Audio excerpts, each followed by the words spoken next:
Come join me for dinner tonight because we are gonna have surprise Thai food for dinner. But I want to share something that's a bit of a recent discovery for me, and this is a dish called a crispy catfish salad, or in Thai it's called yam pla dik phu, and this is what it looks like. It's a little strange to look at because it's odd, you know, it has this really weird look to it. So the way they make it is they steam the catfish first, and after they steam the catfish, they flake it into these teeny tiny little bits. And after they do that, they squeeze all of the liquid out of it until you're left with this dry, flaky fish. And then they deep fry the whole thing, and it comes out like this. And it's quickly become one of my favorites. It weighs like nothing, like feather, but it's really flavorful. If you like fish, I highly encourage you to give this a try because it's super delicious. Now, normally this thing is paired with a green papaya salad, but the place where I get this from, they use green apples instead, which is perfect because I'm not a fan of papaya, or in Thai they call it a som tam. I don't like papaya at all. I don't like the taste of it. So they substitute it with green apples, and it really just adds a lot of sweetness and tartness and crunch to the salad. So that's what I like about it. Not to mention they put a lot of fish sauce in it, which, as you know, I like, but they're all in there. A little bit of chili added in for a little bit of heat, a little bit of kick.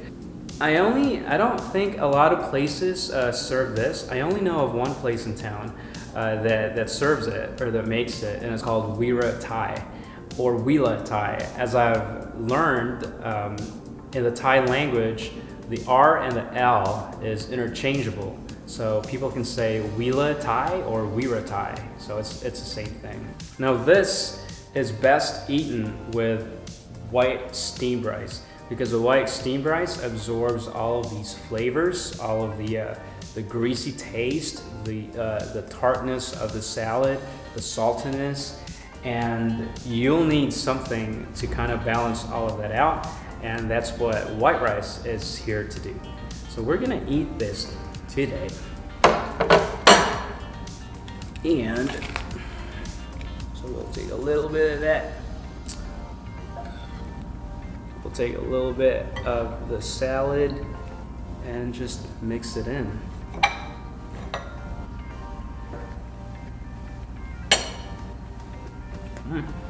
It's so good.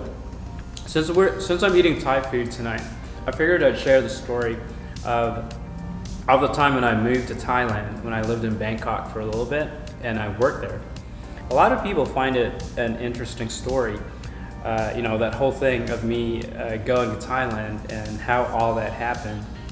So I was working in Michigan at that time, a place called Ann Arbor. It's a small town right outside of Detroit, really small town right outside of Detroit. And not very many things I like about Ann Arbor, because for one, it was super cold, and coming from Vegas where we don't get super harsh winters, it was such a shock to my system when I moved there right smack in the middle of winter, and it was just icicles forming outside my window. So it was a little bit different. Anyway, even back then, I've always been very vocal about wanting to try living abroad, or you know, working somewhere where it's a totally different culture, it's a totally different language, just something different. And I've always wanted to try that. So I started looking on LinkedIn to see what's out there. And my first pick was Singapore. I've heard many good things about Singapore. And I said, you know, I know that there's a big expat population out there. So I looked, I didn't find anything. And then I saw Thailand, and I said, you know what? I've been to Thailand before. I was there on a short vacation, and I loved it. So let's see what's out there. So I turned in an application for a position that I saw. And to be honest, I was only turning it in just to turn it in. And then I forgot about it.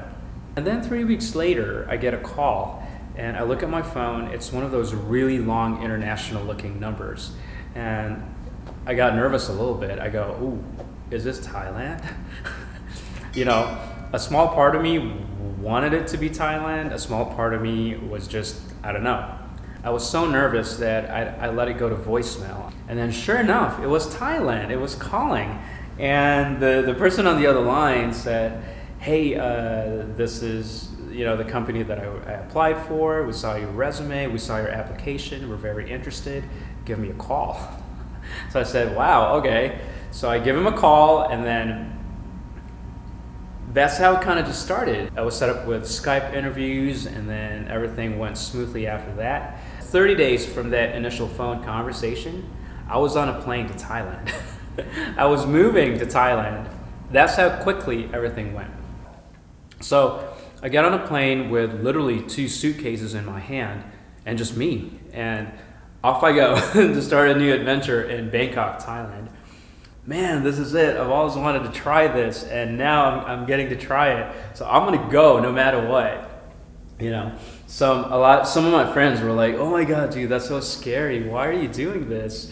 Isn't it dangerous there?" I said, "No, I don't think so. I mean, it might be, it might not be, but it's scary. I was a little bit scared, for what I was about to do, but I don't recall a second where I thought about how scary it is and that I did not want to do it.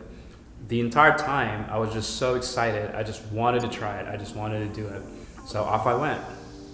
The company that I worked for, it was a shoe company that is based out of Sydney in Australia, but operations were out of Thailand and Cambodia and Vietnam, I believe.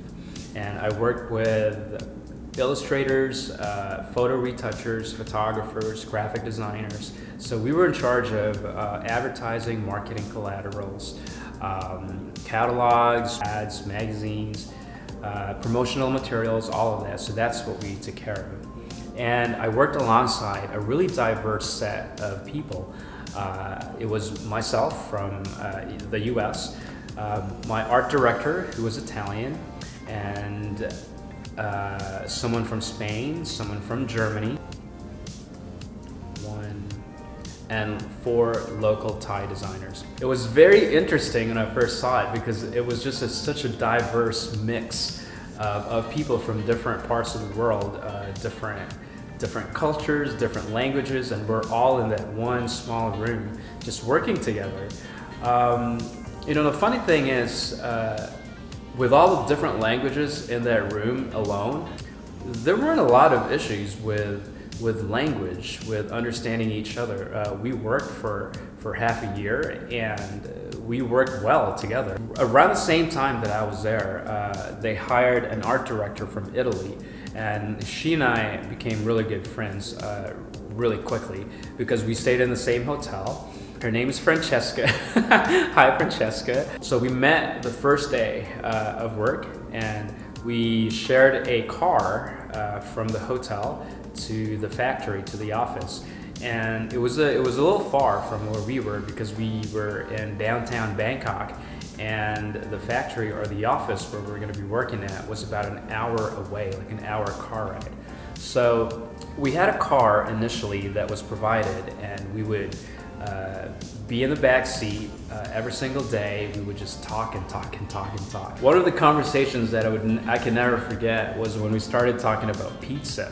And I love pizza. So here I was sitting next to an Italian where she comes from, pizza is practically considered sacred. So pizza in Italy is, bread or dough, and you put some sauce and cheese and basil, and that's it. And then she goes, but yeah, Americans, oh my God, the stuff that you put on pizza, you guys put pepperoni, you guys put all these other toppings, all these things, like she was literally gagging. And she was as Italian as they come, she had like oh my God, I talk like this, that's how she talked, and it was really cute. What you guys do to pizza? You guys put pepperoni and the meat and all the toppings, and oh my God, I cannot believe. she would be like that, and it was just so funny because I remember when she would she was telling me that, in my mind, I was giggling my heart out because I was just going, oh man, if you only knew. Wait till I tell you. Wait till you hear about me dipping my pizza in ranch dressing. When we had a car, we were okay. But after 30 days, you know, we didn't have the car service anymore, so we had to do public transportation, which was fun. I really like their public transportation system, super efficient. So they had a train system that was above ground, an elevated train system called the BTS, and then they had a subway system called the MRT, and then you have taxi cabs everywhere, and you have the tuk-tuks, if you are familiar with that. Now there's another mode of transport that is really popular in Bangkok, and it's the motorbike. So they have these motorbikes scattered all over the city, and you pay to get on one of those motorbikes, and that's pretty much your cab, like a motorbike taxi, so you can go wherever you want. I feel like it's the best mode of transportation because, you know, it's small and it could just weave through traffic like it's nobody's business. Now, Francesca, she was so much braver than I was. She was the first one to go, you know what, we're gonna need to take that motorcycle because if we're gonna sit in a taxi, I cannot sit in this taxi longer. I was very hesitant to do it because at first I'm like, I don't know, like if something happens, you get into an accident, what are we gonna do? But Francesca, she was like, no, we gotta do this. So I said, okay, fine. So since we ended up living in the same apartment building, we had our apartments literally right next to each other in that one building. Thought it was just convenient that way because, you know, if we take a cab, then we can just share the cab and split the fare and save money that way. So it was more practical. But anyway, so every time we would take the motorcycle taxi, you know, she'll take one, I'll take the one right behind her, and we'll be following each other. It was such a crazy sight because, you know, she's very Italian, very fashionable. She would dress up every day, looking really chic, looking very fashionable, and she would just get on that motorcycle and just straddle that thing, and then with skirt and heels and all, and she'll have her purse in one hand and she'll be smoking while we're weaving through traffic. And I remember just being behind her and watching that in front of me, and I was just giggling because I'm like, oh man, you don't get to see this every day. But we had so much fun, you know. If you're thinking of trying it out, living in Bangkok, one tip that I can share is if you're not planning on getting a car or driving, look for a place, look for an apartment or a flat that's close to a train line because it's going to be a lifesaver for you. So Francesca and I found a building that was really close to a train line. It was in downtown Bangkok, and our train stop was Tongloor. And we were on a street called Sukhumvit Soi Samsi Pet, which is Sukhumvit 38. Sukhumvit is one of the main streets in Thailand, one of the busiest, and a Soi, S-O-I, is a small street that kind of branches off of that main street. So we were on Sukhumvit Soi Samsi Pet, which is 38. And when we were there, Sukhumvit Samsi Pet was actually a really, really famous street in Bangkok for street food. And during the day, it's a normal street, you know, cars passing through. But around 4, 5, 6 p.m. at night is when it really starts to transform into this other world. A lot of these restaurants on the sidewalk would open up, a lot of stalls would pop up, and come nighttime, oh man, that place is just, cars can't even get through, cars can't drive through it because that place gets so packed with so many tourists, so many people, so many visitors just wanting to try the street food, which was really good, amazing street food. That's where I would used to get my dinner every night. And it was pad thai that was cooked right in front of you in this little push cart. And oh my God, it was so delicious. Aroy Mak. Every single day after I get off the train, I would come down to the street level and then I would just walk. It was about a 10-minute walk to my apartment, and I would pass through these stalls that were just flavors and the smell of cooking and grilled pork and grilled meat and sticker rice and mango and pad thai and my favorite kai jio or Thai omelet and rice. Oh my God, it was just, it was heaven for me. I loved everything on that street. Cool thing about Bangkok or Thailand in April is that there's a festival called Songkran, and what Songkran is pretty much the Thai New Year. So it's a celebration of the beginning of the new year in Thailand. In the traditional sense, it has a bit more of a different meaning than how it's being celebrated now, because man, it's such a party. If you ever get to try Songkran in Thailand, you gotta try it, because it was just water everywhere. Traditionally, it was about paying respects to your elderly, paying respects to the monks. You use water to wash yourselves of all the impurities of the last year, so you're clean to welcome the coming year. So water plays an important part in this festival.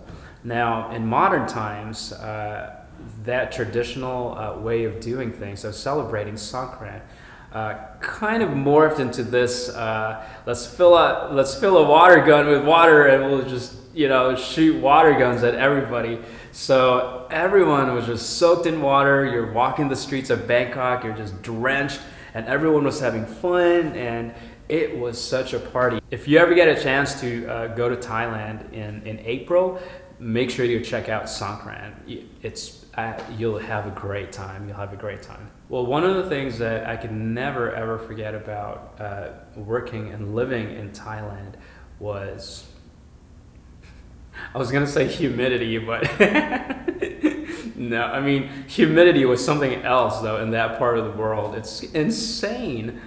But what I was gonna say is, I moved to Thailand not knowing the language. I did learn a little bit of the language when I moved there, because since I'm not driving, I had to take taxi cabs everywhere, or a motorcycle, and I had to tell them to turn left, turn right, move forward, stop. So all the basics, I was able to learn it. And more than anything though, the thing that really stands out was how warm the people were in Thailand. And it was something that I never expected, because I don't speak the language, and English is spoken, but it's not as widely spoken. Not very many people speak it and could speak it in a conversational way. However, I've never had any trouble with understanding anybody, or with them understanding me. So it really just reinforced in me that language was really not a hindrance when it comes to forming a connection with somebody else. I mean, there were some challenges, I have to say, but for the most part, I never saw the language barrier as such a thing that hindered us from doing what we need to do, or going where we need to go, or finishing what we have to finish as far as the tasks at work.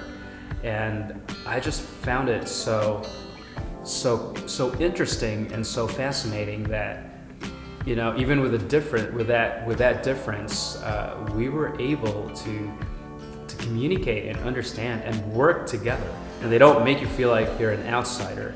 And up to this day, I'm still friends with my coworkers in Thailand, and I still talk to them from time to time just to check up on them and see what they're up to. And man, if you guys get to watch this, I really miss all of you. I miss all the times we spent in that small little office in Lat Krabang. I know everybody else has gone on to do different things in different parts of the world. The things I could never forget are, the things that will forever be in my head. The memories of it, the smell of the food, the smell of the streets, the colors, the taste of the food. It just intensified my love for Thai food and Thai dishes. And I can never stop talking about how how kind, how gracious, how welcoming, how warm the people were. All the ones that I've met, all the people that I've met in Thailand, no matter where they are, no matter who it was, it was such a great feeling to know that even if you're not from there, they really go out of their way to make you feel welcome, to make you feel like you're a part of it, a part of that community. And that's one of the things that I would never forget. And being able to see how that side of the world lives and how they function, how they did their daily activities, it was such a privilege. It was such a privilege to just be able to see that. It's an experience that I would never trade for anything. I learned so much. I started to view the world a little differently after that. If someone came up to me now and would tell me, hey, I'm thinking about living in a different country, trying it out, I would say yes, go for it. Just go for it. Give it a shot, try it out. If it doesn't change your life, it'll change parts of your life, and it'll shift your perspective a little bit, and you will learn so many different things, so many new things, and gain so much from that experience, because you'll be able to you'll be able to go through something that not very many people get to try in their lifetime. And it's such a privilege to be able to do that, because of that, I had such an amazing time in Thailand. And if I were to do it all over again, would I do it all over again? Maybe. If everything falls into place and circumstances and if circumstances allow it, why not? Just try it again. Well, that's it. That's my story about Thailand and how I got there, what I did there, some of the adventures that I had while I was there. For all of that, I can only say one thing, and it's Kap Kun Kap, Thailand. Thank you.